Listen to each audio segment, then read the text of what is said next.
Merci beaucoup. Donc, effectivement, Monsieur Frébourg tenait vraiment beaucoup à être présent aujourd'hui, mais comme l'a dit Monsieur Lyonnais, il a une très bonne excuse et donc je vais tenter de le remplacer. Je vais vous parler de l'évolution des connaissances et des outils en génomique et pour commencer, un petit retour en arrière sur l'histoire de la génétique qui est relativement récent et qui a connu une révolution récemment avec la complétion du séquençage du génome humain.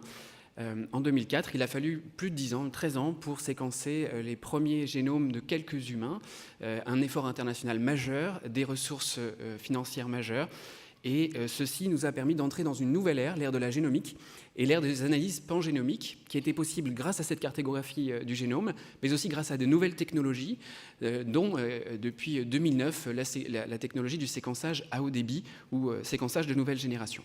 Alors très basiquement, vous savez que nous avons 3 milliards de paires de bases qui constituent notre génome et que parmi ces 3 milliards de paires de bases, seulement 1,5% constituent les exons, c'est-à-dire la partie codante pour les protéines des gènes, qu'on appelle aussi l'exome. Et on retient qu'il y a 20 000 gènes, soit 50 millions de paires de bases, et différents types de variations interindividuelles, des variations de séquences, des variations du nombre de copies et des variations répétées. En ce qui concerne les technologies de séquençage, la technologie habituelle, classique, dite de première génération, c'est le séquençage Sanger. Cette technologie est extrêmement efficiente, mais la problématique principale, les deux problématiques principales, c'est les limites de parallélisation. On ne peut pas paralléliser à outrance cette technologie, et le débit.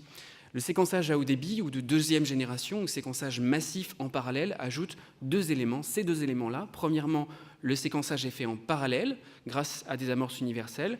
Et deuxièmement, le séquençage est fait à haut débit grâce à une nouvelle technologie d'incorporation des nucléotides pour la lecture des bases. Et vous pouvez donc séquencer le génome entier d'un individu sur une seule cellule, et même de plusieurs individus, puisque l'on peut multiplexer, ajouter des étiquettes moléculaires à chacun des patients pour pouvoir les séquencer sur une même cellule. Et vous pouvez séquencer le génome entier ou bien simplement se focaliser sur les régions d'intérêt, comme par exemple l'exome, en capturant de manière préalable les exons. Alors, ces données de séquençage, on est passé d'une vision de la paire de bases aux milliers de paires de bases aux millions, milliards de paires de bases, et ceci nécessite des ressources informatiques importantes, et ce d'autant que chaque base doit être lue plusieurs fois, 10, 20, 100, 150, 200 fois, en fonction des technologies, pour avoir une détection des variations génétiques de qualité. Si bien que les données informatiques générées sont extraordinairement massives, avec la nécessité de serveurs de calcul puissants et de baies de stockage particulièrement importantes, et donc un travail permanent avec les bioinformaticiens et les informaticiens. Alors vous le savez, le séquençage du génome se réduit en termes de coûts.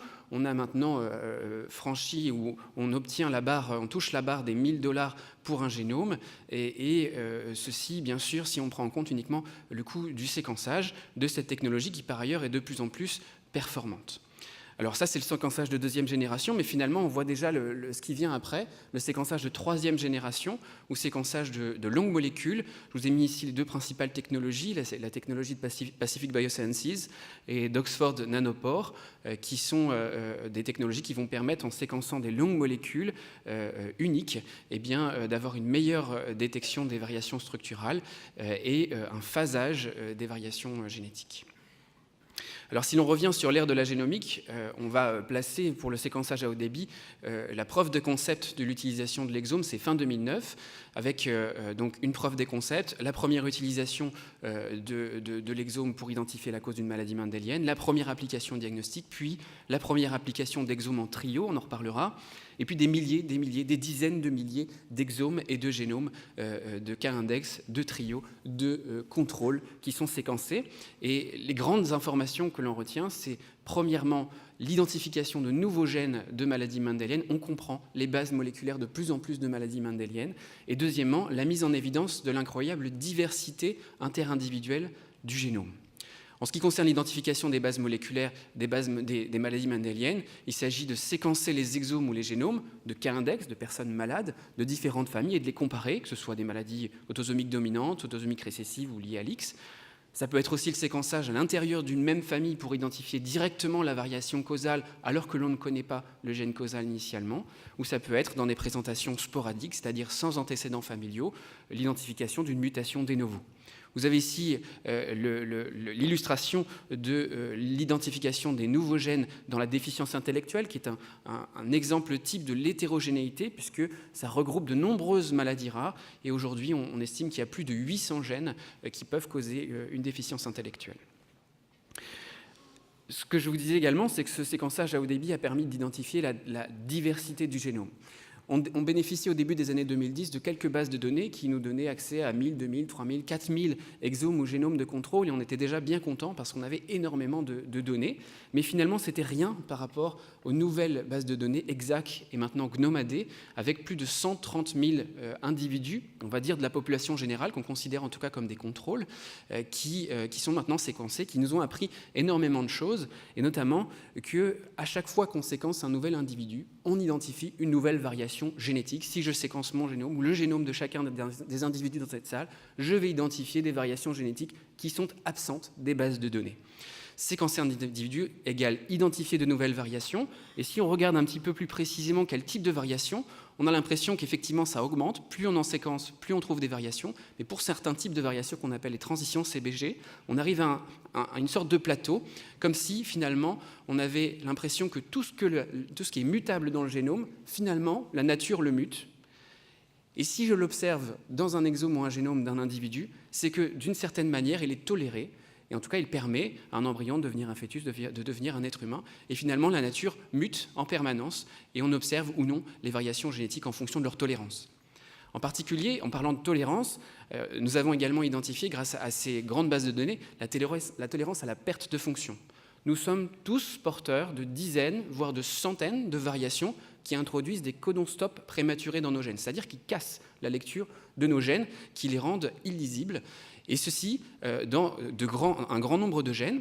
Alors, tous les gènes ne sont pas tolérants à la perte de fonction. Certains gènes tolèrent tout à fait cette perte de fonction sans qu'il y ait de maladie associée. Pour d'autres gènes, en revanche, avoir une mutation, une variation génétique qui entraîne une perte de fonction, c'est délétère, ça peut être non viable ou ça peut être responsable d'une maladie génétique. La mutabilité du génome a également été identifiée par le séquençage de trio. Alors, ce qu'on appelle un trio, c'est une personne malade, souvent jeune, atteinte d'une maladie rare et souvent sévère, et ses deux parents qui, eux, sont en bonne santé. Quand on séquence le génome ou l'exome des 3 individus, on va identifier 4 millions de variations dans le génome de chaque individu, dont 20 000 sont dans les exomes. Et si je fais la soustraction des variations génétiques héritées des parents, je me focalise sur les variations présentes uniquement chez le cas index, chez la personne malade, et donc je vais voir les mutations nouvelles, les mutations de novo, et on sait qu'il y a entre 40, 60 et 80 variations génomiques de novo, et que parmi ces variations génomiques, 1,5 en moyenne touche un exome. On sait également que plus on vieillit, plus on risque de transmettre une mutation de novo, et ce d'autant que l'on est un homme, et ceci est tout à fait lié au nombre de réplications des cellules de la lignée germinale masculine, puisque les cellules précurseurs des spermatozoïdes, qu'on appelle les spermatogonies, doivent faire de nombreuses réplications, et plus on va vieillir quand on est un homme, plus on va accumuler les divisions cellulaires, et à chaque fois un risque d'apparition d'une mutation de novo, alors que dans la lignée germinale maternelle, il y a beaucoup moins de réplications, et donc beaucoup moins de risques de mutation de novo. Alors cette mutabilité du génome, certes, elle cause des maladies génétiques quelquefois, mais aussi il faut avoir à l'idée que c'est quelque chose qui est nécessaire pour l'adaptabilité des espèces, dont l'espèce humaine. Ce qui fait que nous sommes des humains aujourd'hui, c'est parce que notre génome mute et que ensuite il nous permet, en fonction de la pression de sélection, eh bien, de garder ou pas certaines variations génétiques. En particulier, vous savez qu'il y a eu une grande explosion de la démographie et de la quantité d'êtres humains sur Terre, notamment depuis 10 000 ans, ce qui est responsable du fait que la plupart des variations génétiques sont des variations rares, c'est-à-dire qu'elles sont survenues récemment sous la forme de mutations de novo. Et comme la population a tellement augmenté, elles n'ont pas eu le temps, finalement, de se transmettre et de se répartir dans la population. Donc ces mutations qui parfois causent des maladies génétiques, eh bien elles sont aussi là pour nous aider à nous adapter à l'environnement et sont aussi le témoin de la diversité du phénotype que l'on peut observer dans les populations, sont le témoin de cette mutabilité. Alors notre génome mute de génération en génération, mais il ne faut pas non plus voir notre génome figé à l'échelle d'un individu. On sait maintenant que les mutations peuvent apparaître après la fertilisation de l'œuf et même à tout stade de la vie. Et pour ça, la technologie a dû s'adapter, puisque quand on séquence un individu et qu'on identifie 1, 2, 3 variations génétiques sur les 100 lectures à une position donnée, il est difficile de savoir s'il s'agit d'une simple erreur de séquençage ou bien d'une véritable mutation qui est survenue dans quelques cellules seulement de l'organisme. Et l'utilisation de barcodes moléculaires, c'est-à-dire d'étiquettes moléculaires qui signent la présence de cette mutation sur différentes molécules, nous permet d'affirmer que cette mutation, eh bien, elle est survenue, elle est réelle, et ce n'est pas une erreur de séquençage. Cela nous permet maintenant de savoir qu'environ 7% des mutations que l'on croyait être de novo germinales, c'est-à-dire dans toutes les cellules du corps, en fait, elles sont survenues en post-zygotique, elles ne concernent pas 100% des cellules.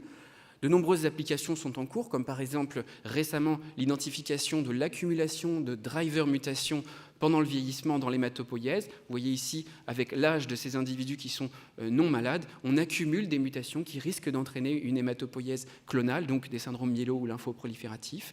Ou encore le séquençage de cellules uniques qui a montré qu'il y a environ 1500 variations somatiques par neurone, qui sont donc somatiques, qui ne sont pas présentes dans l'ensemble des cellules du corps, alors que le neurone est une cellule post-mitotique, elle ne se divise pas, donc elle ne peut pas faire d'erreur en recopiant son ADN, puisqu'elle ne le recopie pas. Et ceci est lié en fait à l'activité de transcription, à l'activité de nos neurones, qui doivent nous durer toute notre vie, et qui accumulent des variations génétiques. A contrario, les cellules de la peau, par exemple, où les cellules sanguines vont accumuler beaucoup de variations somatiques, mais cette fois-ci, c'est parce qu'elles se répliquent, donc elles doivent répliquer leur ADN, et donc elles vont introduire des variations génétiques au fur et à mesure de leur réplication. Alors, comment appliquer le séquençage à haut débit au diagnostic des maladies rares ? Je vous ai dit que l'exome représente 1,5% du génome. On compte 20 000 variations en moyenne par individu, dont 1000 sont considérées comme rares, moins de 1 pour 1000 en fréquence. Et parmi celles-ci, 1,5 en moyenne est survenue de novo. Et donc c'est parmi ces 1000 variations rares qu'en génétique médicale, on va chercher les variations qui peuvent éventuellement être responsables d'une maladie génétique. Et on a donc un défi aujourd'hui qui n'est pas de détecter ces variations génétiques, mais qui est de les interpréter et notamment de les classer. Alors il y a des recommandations internationales, américaines pour être précis, qui nous demandent de classer toutes les variations du génome, potentiellement d'être capable de les classer en 5 classes, de bénin, probablement bénin, de signification inconnue, probablement pathogène ou bien pathogène. Et on va devoir regrouper tout un ensemble d'arguments comme la présence dans les bases de données de contrôle, dans les bases de données de malades, des prédictions bioinformatiques, des données biostatistiques, des données de ségrégation dans les familles et également une grande expertise clinique, c'est-à-dire être capable d'apporter une précision au niveau du phénotype du patient, savoir s'il y a bien une probabilité que ce gène, cette variation entraîne ce phénotype, ces symptômes-là, et une expertise moléculaire et également des données fonctionnelles et de la littérature. Alors, différentes stratégies peuvent être appliquées. Initialement, il y a eu beaucoup de mise en place de panels de gènes, c'est-à-dire qu'on ne séquençait que N gènes qui étaient compatibles avec les symptômes de notre patient. De plus en plus, on va vers l'exome, voire le génome entier, pour séquencer l'ensemble du génome et ensuite s'intéresser à un certain nombre de gènes, en particulier ce qu'on appelle des panels in silico. Alors bien sûr, pour le coût du séquençage, si on va du panel vers l'exome, vers le génome, on va augmenter le coût du séquençage. Mais ça reste relativement modéré, puisque je vous ai dit, on peut aboutir à peu près 1 000 € un génome. En revanche, le coût bioinformatique, lui, il est rarement pris en compte. Il est vraiment plus important pour le génome par rapport à l'exome et par rapport au panel. Les avantages de l'exome et du génome, c'est bien sûr la couverture. On va couvrir tous les gènes, et le génome est considéré comme le meilleur outil pour séquencer l'exome, finalement, puisqu'il ne comprend pas d'étape de capture. Le génome est également meilleur pour détecter des variants de structure et des variations du nombre de copies. Et il reste peut-être quand même un petit intérêt pour les panels, puisque les panels nous permettent de séquencer de manière très profonde et donc potentiellement de détecter des variations somatiques. Et donc quand on a l'idée derrière la tête que le phénotype peut être lié à une mutation somatique dans un gène en particulier, avec un phénotype précis, là on peut encore avoir un intérêt à avoir recours à des petits panels. Finalement, on a une certaine balance entre d'un côté la sensibilité de détection de la technique que je vais utiliser et la spécificité du phénotype, et d'autre part le coût global. Alors, ces panels de gènes in silico issus des exomes ou des génomes sont bien sûr particulièrement pertinents pour les maladies hétérogènes, c'est-à-dire qu'ils peuvent être causés par différentes mutations dans différents gènes.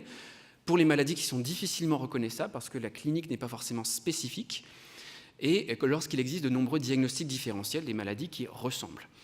L'intérêt de séquencer l'exome ou le génome est de faire un panel in silico, c'est-à-dire de regarder dans les données bioinformatiques les gènes qui m'intéressent. C'est que si je n'ai pas de variation intéressante dans ces gènes-là, je n'ai pas besoin de reséquencer. Je peux aller voir d'autres gènes puisqu'ils ont déjà été séquencés. Alors, le risque, c'est de trouver des variations qu'on appelle des variations incidentales ou des données secondaires en fonction de si on identifie de façon incidentale ou active un variant pathogène dans un gène de susceptibilité héréditaire au cancer, par exemple, ou de cardiopathie. Donc, il y a des recommandations américaines qui sont d'analyser un certain nombre de gènes dits actionable parce qu'ils ont ils sont associés à des mesures de prévention. Il est quand même encore nécessaire, à mon avis, de se poser des questions pour qui et comment, surtout, on doit faire l'analyse de ces gènes. Je terminerai pour rappeler que cette analyse, ces séquençages à haut débit réalisent une révolution en recherche, avec l'identification de la diversité du génome humain, la dissection des bases moléculaires des maladies mendéliennes, mais aussi des maladies complexes, rares, mais aussi fréquentes, et une révolution médicale avec une rapidité du diagnostic, puisqu'on analyse les gènes en parallèle, une diminution de l'errance diagnostique, et donc l'accès plus rapide à une prise en charge précoce, un suivi adapté, un traitement médical personnalisé et une prise en charge des familles. L'avenir de la génomique dans tout ça, eh bien, c'est le développement et l'accès surtout au séquençage du génome pour les patients. Et bien sûr, il y a encore beaucoup de défis en termes de recherche, mieux comprendre les variations codantes, les variations non codantes, les interactions entre les gènes et avec l'environnement, et pouvoir, à l'échelon individuel, revenir à arriver à une médecine génomique personnalisée, c'est-à-dire une médecine basée sur les variations génomiques individuelles. Je vous remercie pour votre attention et je remercie l'ensemble de nos collaborateurs normands du Centre normand de génomique et médecine personnalisée. Merci beaucoup.